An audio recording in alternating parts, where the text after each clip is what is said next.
Han pasado ya poco más de 2 años desde la victoria de Andrés Manuel López Obrador. Durante este tiempo, México ha pasado por muchas cosas, y no siempre buenas, ya no solo por los terribles efectos de la COVID-19, sino también por una serie de graves problemas anteriores a la pandemia, que la gestión del gobierno mexicano no han sabido solventar con sus medidas. En este vídeo nos vamos a centrar en ellos. A grandes rasgos, estos serían el narcotráfico, la corrupción, la desigualdad y la falta de soberanía, todos vinculados de un modo u otro con la dependencia a Estados Unidos y a capitalistas financieros. El narcotráfico. La droga es un arma política que se está empleando contra las masas. Es una forma de control social, además de un gran negocio, aunque suponga un gran daño humano. Así lo asegura el analista político y médico Alfredo Jalife, señalando el gran peligro para la salud pública que supondría la despenalización del cannabis, impulsada por AMLO. No es ningún secreto que la guerra contra el narcotráfico en México ha sido sangrienta, pero desde luego esta, entre comillas, solución no mejorará la vida de los mexicanos, así como no la mejoró en Uruguay, donde el consumo de la droga se triplicó en diversos sectores de la población, donde antes era casi nulo. Además, la violencia en las calles aumentó, más de un 40%. Ricardo Freiman explica que tal suceso se debe al estrangulamiento del mercado ilegal, que eleva la competencia, es decir, a menos demanda, más competencia por los clientes.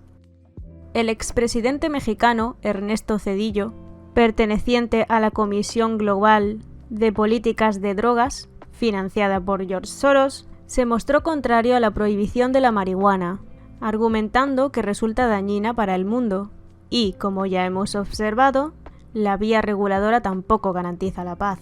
Es más, he de señalar que los cultivos de cannabis pertenecen en su mayoría al cártel de Sinaloa, que tienen gran capacidad de extorsión y pueden someter a los campesinos que opten por la producción legal. A esto se le suma el hecho de que drogas como la heroína y la metanfetamina son las que más beneficios generan a los narcotraficantes. La marihuana es secundaria. Una posible realidad de fondo tras estas declaraciones en favor de la legalización podría ser el factor logístico. Por dar un ejemplo, podemos recordar a los 13 policías asesinados en una emboscada realizada por el narco en Michoacán. No contaron con ningún tipo de apoyo ni refuerzos. Para frenar las masacres, como la de la familia Levarón, el presidente mexicano ha creado la Guardia Nacional, permitiendo los mandos mixtos entre ejército y policía, pero hasta ahora los datos no mejoran. Pareciera que cuando López Obrador hablaba de perdón y reconciliación, más bien a lo que se refería era a un reflotamiento de la economía sumergida. El mandatario ya reconoció en su propuesta para el plan de desarrollo que el prohibicionismo era insostenible, y es que los cárteles exhiben un poder vergonzoso, lo que puede ejemplificarse con la casi instantánea liberación de Ovidio Guzmán, para evitar las represalias contra población civil. Por ello, y por un empujoncito de Soros, opta por el modelo de Mujica. En resumidas cuentas, lo que pasa es que el Estado mexicano es profundamente frágil y ha habido ciertos intentos para su refuerzo y unificación con la creación de una Guardia Nacional, que ha resultado en un auténtico fracaso. Por eso han optado por rendirse y cambiar de estrategia, haciendo que el Estado participe de la producción de la marihuana. Encima se legalizará su consumo en la propia nación, lo que podría traducirse en un suicidio para el sistema de salud público, que con la pandemia se ha evidenciado su insuficiencia para afrontar crisis sanitarias, pues tengamos en cuenta que México ha superado los 200.000 muertos. Probablemente, a la larga, el negocio de la marihuana suponga más pérdidas que beneficios, pérdidas económicas y sobre todo humanas.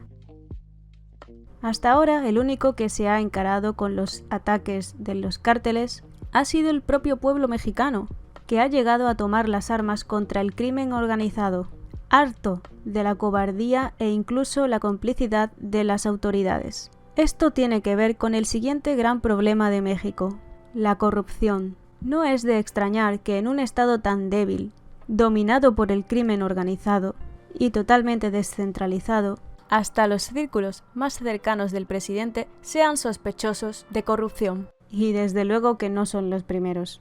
El señor Andrés Manuel, que no tiene ningún problema en saludar a la familia del Chapo, a la que tanto temía, razón por la que liberó al hijo de este, no ha sido nada exitoso con su lucha contra la corrupción, como era de esperar.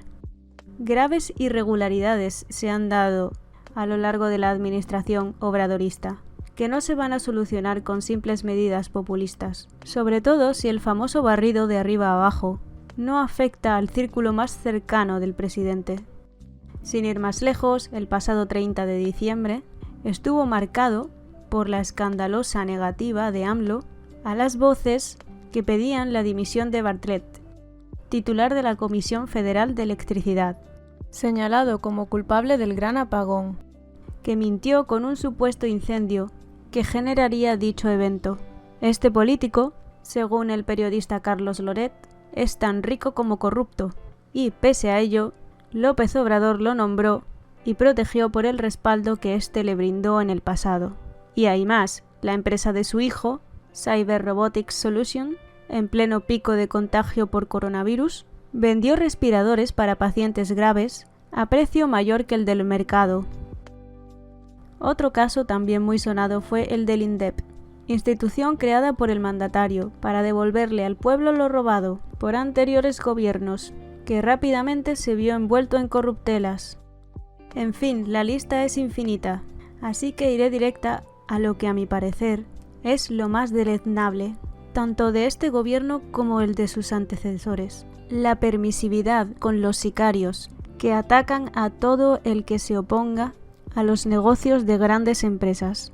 Todos recordamos a López Obrador culpando a España de haber abusado de los indígenas y anunciando que México ya no será tierra de conquistas, mientras que afirmaba que Donald Trump no trató a México cual colonia. Bien, pues no es el más indicado para denunciar el abuso contra los indígenas. Según el CNI, más de una centena de mexicanos indígenas han caído defendiéndose de los ataques perpetrados por los cárteles. Esta es una de las caras más feas del gran capital en México. Cristian Chávez asegura que grupos armados, tanto estatales como no estatales, asaltan terrenos pertenecientes a indígenas para hacerse con productos demandados internacionalmente. Llegados a este punto, se hace necesario destacar el asesinato de Samir Flores, quien no estaba conforme con una planta termoeléctrica impulsada por la Comisión Federal de Electricidad. Hasta la fecha, son muchos los megaproyectos del gobierno que se están viendo legitimados mediante consultas populares, sin tomar en cuenta a las zonas más afectadas, ocupadas por indígenas. Voy a ser clara, yo soy la primera que apoya el desarrollo, pero no tiene ningún sentido si no beneficia a la gente. Y no es solo por el impacto medioambiental que se pueda dar con la construcción del Tren Maya, es principalmente porque hay población extremadamente pobre, sin recursos, a la que con bastante opacidad se les dice que generarán focos de desarrollo, no especificando qué se supone que harán con las tierras que ellos trabajan y sus recursos. Para empeorar las cosas, al parecer, hay negocios sucios detrás. Hay muchos intereses económicos en la megaobra del tren, en la que está implicada una filial del magnate Carlos Slim y la multinacional española llamada Fomento de Construcciones y Contratas, cuyas acciones pertenecen en un 25% a Soros, e imputada por un caso relacionado con una trama de sobornos gigantesca en Panamá. Pese a todos estos planes por el desarrollo y la modernización del país, la pobreza ha aumentado significativamente este último año, lo que está directamente relacionado con la siguiente cuestión: la desigualdad.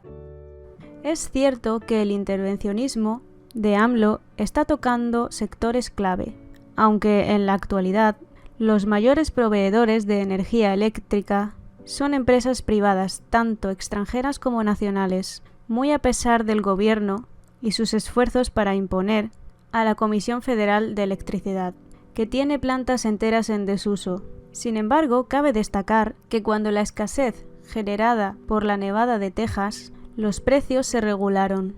Mas no hay que ignorar que, por otra parte, el precio del gas, del que el 79% de los hogares mexicanos dependen, ha llegado a cifras históricas.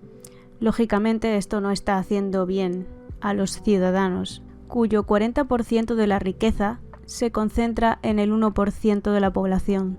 En el último paquete de inversiones anunciado, se priorizó el sector del transporte y la energía, mientras el desarrollo de la industria quedó en un segundo plano y recientemente ha caído un 3,7%, dentro del cual el sector energético no ha quedado tan mal parado. Pero no se puede decir lo mismo de la construcción. El desempleo en enero se elevó a un 4,7%, muy mala noticia para los mexicanos. Morena tenía como uno de sus grandes objetivos acabar con los monopolios, cosa que no harán expropiando Coca-Cola, sino fomentando la competencia, dejando vía libre, entre otras, a las empresas mineras y a sus concesiones. Obviamente, teniendo en cuenta este panorama, no puedo ser muy optimista con la situación de la gente, especialmente con la de Chiapas, quienes registran elevadas tasas de pobreza frente a la gente de Aguascalientes, que prospera gracias a la presencia de industria automotriz. Cabe señalar que existe una increíble brecha entre el sur y el norte, una gran disparidad entre capacidad y autonomía, dando lugar a regiones mucho más desarrolladas que otras, lo que, como hemos visto, afecta directamente a la movilidad social, profundizando la gran desigualdad. Cuando determinadas instituciones o personas de clase dominante son los principales beneficiados de inversiones y gasto público, de nada valen las reformas para el grueso de la población.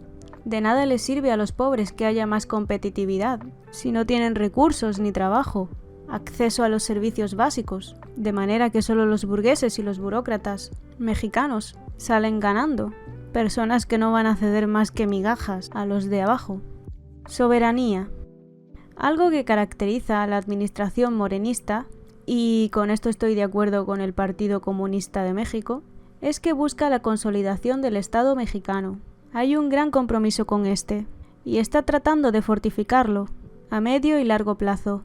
Podemos ver cierta tendencia al soberanismo, al favorecer a inversores mexicanos. Tristemente, muchos de ellos están marchando a Estados Unidos, argumentando que no ven suficiente estabilidad, o más bien no quieren que AMLO les obligue a invertir en proyectos estatales. Al presidente se le olvida que los capitalistas no miran por el bien común de la nación, y ya ni hablemos de las empresas extranjeras que no dependen del mercado mexicano.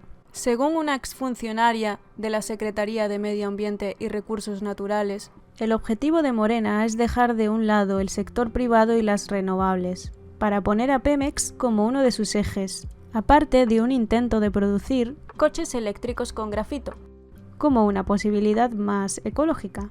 Estas son muestras de ese soberanismo que tienen bastante sentido. No obstante, existe un gran obstáculo, más allá del parón generado por el virus, tema que no es central en esta ocasión. No se está abordando o no parece haber intención de detener la integración comercial a América del Norte. Hace poco, López Obrador dijo: «Bendito México, tan cerca de Dios y no tan lejos de Estados Unidos», al reunirse con Biden, quien afirma estar dispuesto a tratar a México como un igual. El discurso nacionalista es muy útil para convencer a las masas de que hay un interés común entre estas y la burguesía, dentro del marco mexicano, para luego desvanecerse cuando se trata del imperio estadounidense. Biden mantiene el Tratado de Libre Comercio, TEMEC, firmado por Trump y Peña Nieto, prácticamente intacto. En dicho acuerdo, la producción norteamericana se ve beneficiada en sectores de industria pesada y se exige a México mejorar las condiciones laborales, probablemente para atenuar la deslocalización. dudo que sea por los derechos de los trabajadores. De hecho, Estados Unidos sigue ingiriendo, al mantener una postura contraria al control estatal del sector petrolífero, que el presidente mexicano quiere proteger. Veremos a ver qué ocurre con este asunto. Por desgracia, el efecto del sometimiento de Estados Unidos a México se aprecia con la llamada crisis migratoria, un auténtico desastre en el que son cómplices traficantes de humanos y las autoridades de ambos estados. Ejemplo de ello fue el programa Quédate en México, que propició situaciones de violencia sexual, abuso policial y ataques de grupos armados, cientos de secuestros de menores ocurridos en los llamados narcocampamentos, por no hablar de los asesinatos, ejecutados tanto por bandas criminales como por aparatos de represión. Hasta ahora, Biden no ha hecho esfuerzos por cambiar el acuerdo migratorio entre México y Estados Unidos. No cabe duda que la pobreza y la inestabilidad causadas por los abusos de las administraciones corruptas y oligárquicas y la injerencia estadounidense que reduce a los países hispanoamericanos a meros productores del sector primario para exportar, están llevando a muchos a la desesperación, de la que las mafias se están aprovechando. Pero este tema, que es más complejo de lo que parece, daría para otro vídeo.